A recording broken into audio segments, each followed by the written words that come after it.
গল্পের নাম বানরের বুদ্ধি আর বেলুন কচ্ছপ।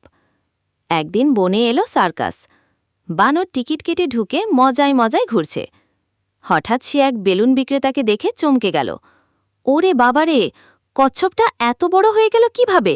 বেলুনের মতো ফুলে আছে। আসলে ওটা ছিল একটা কচ্ছপ আকারের বেলুন। বানর ভাবল, এটা তো আমার বন্ধু কচ্ছপ, একে বাঁচাতে হবে। সে লাফ দিয়ে গিয়ে বলল, বন্ধু, তুই ফেঁসে গেছিস, আমি সাহায্য করি। বলেই সে বেলুনটা একটা আঁচড় দিল। পাট্টাস! বেলুন ফেটে চারদিক রঙিন কাগজে ভরে গেল।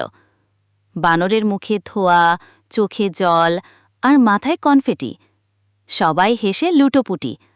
কচ্ছপ আসলেই পাশে দাঁড়িয়ে বলে, ভাইরে, আমি তো এইখানে, তুই তো বেলুনকেই বাঁচাতে গেছিস।